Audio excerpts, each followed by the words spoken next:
Hey guys, so today we're going to be talking about the Minnesota starvation experiment.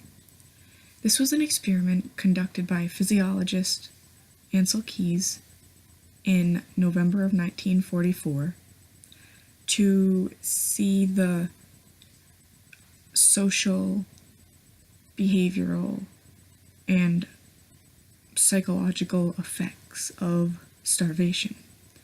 Why? Because, well, think of the time period. This was at the end of the Second World War, and they had to ration food a lot of times, so he wanted to see what the effects were of when people had incredibly small rations, how this would affect their behavior, mental health, and social interactions. So there were 36 men who were deemed physically and mentally equipped for this study, to partake in the study. So this experiment took around 13 months. So there was a 12-week control period where the men consumed 3,200 calories a day. Approximately. It varied slightly due to their body size and body weight and all that. But, so that was the control period, where you would, Ansel Keys cataloged their behavior, their social interactions. They were very friendly. They liked to talk at meal times and things like that, and make jokes and such. For this experiment, they were required to walk 22 miles a day and keep a diary of their thoughts, what they ate, and their actions and their feelings. So after the 12-week control period, there was a 6-month semi-starvation period where their calories were cut 50%, so they were consuming approximately 1,600 calories a day. Just to put this into perspective, something that I saw I got a lot of this information from Refinery 29, and the Jenny Craig diet, for example, prescribes 1,200 calories a day, so just keep that in mind as you listen to the outcomes of this experiment. So this is what Keys noticed. The men began to become apathetic. They were very emotionless, didn't really care about anything, but that was also followed by paradoxical periods of irrational irritability. So it's just they would get annoyed at every little thing. They also experienced a decline in physical energy and motivation, which goes along with the apathy. Also, their eating became ritualized. They took to licking their plates and doing everything that they could to prolong their mealtime, because that was their time. They had got to eat so little, so they would do everything that they could to prolong that time when it came. They would mix certain foods to make it less appealing. And let me see. So between meals, they would be constantly thinking about food, and they began to develop behaviors that helped them stave off the hunger that they were feeling. Many of them took up smoking. There were people who would have 30 packs of gum a day. 30 packs of gum per day in order to stave off hunger. And after this, gum was removed from the experiment by the researchers because I think they thought it would stunt their data. And people would also, they would also drink a lot of water because, to fill themselves up. Now, this is what the men felt. Some of the men wrote in their diaries during this 6-month starvation period. They found conversations difficult and pointless. They recognized comedy but were not inclined to laugh.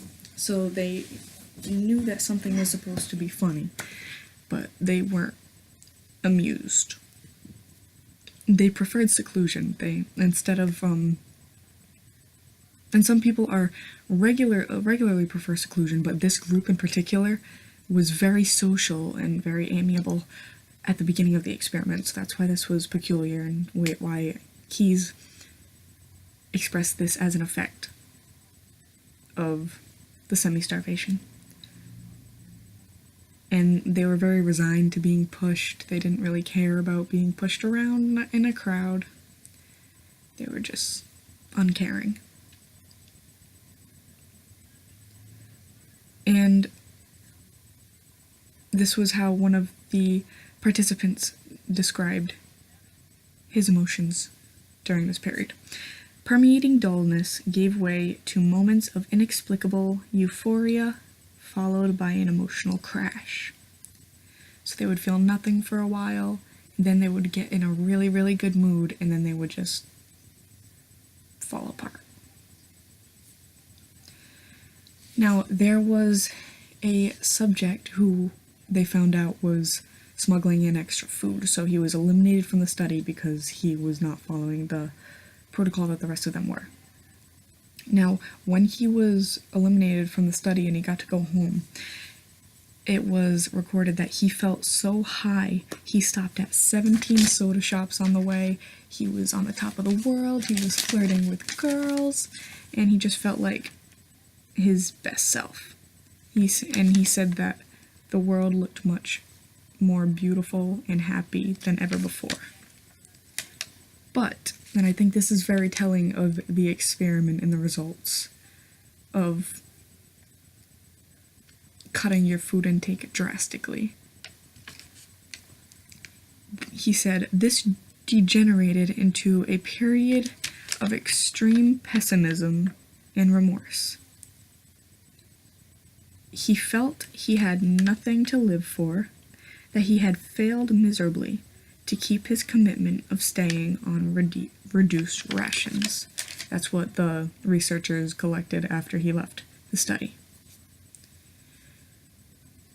So he felt great, he felt free, and then he felt guilt. Next was the 20-week rehabilitation period.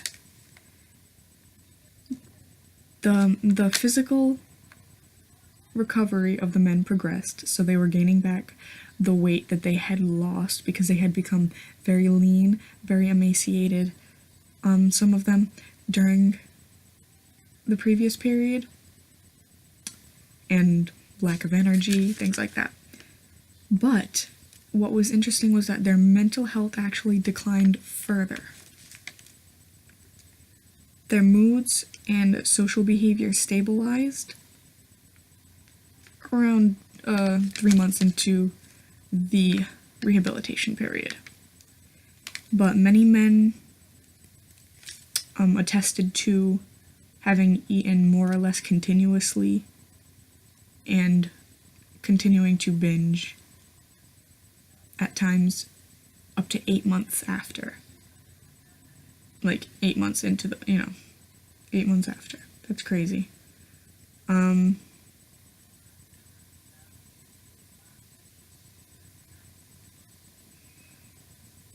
They were men who postponed their living while they endured the awful present. That's a quote by Ansel Keys to describe the experiment. So this was first published in Men and Hunger, which I will give the link to below. But this is a very interesting study because it shows the effects of restricting your food intake on your behavior, your social interactions, and your emotions rather than only your physical appearance, because a lot of people believe that restricting food only has an effect on your physical appearance, and it really doesn't. Sometimes it doesn't have any effect, or you can't really see the effect. These men became obsessed with food. The less they ate, the more they thought about it. There were men who would, there was a man who would stay up, he stood up all night researching recipes and writing them down. They would make mud pies, they would play with mud pies, and they would do all of these things to ritualize food and hunger, and it was just miserable. So this is really telling, and I think it's a really important study to talk about, and it's a really important way to look at dieting and what effects it has on our mental health.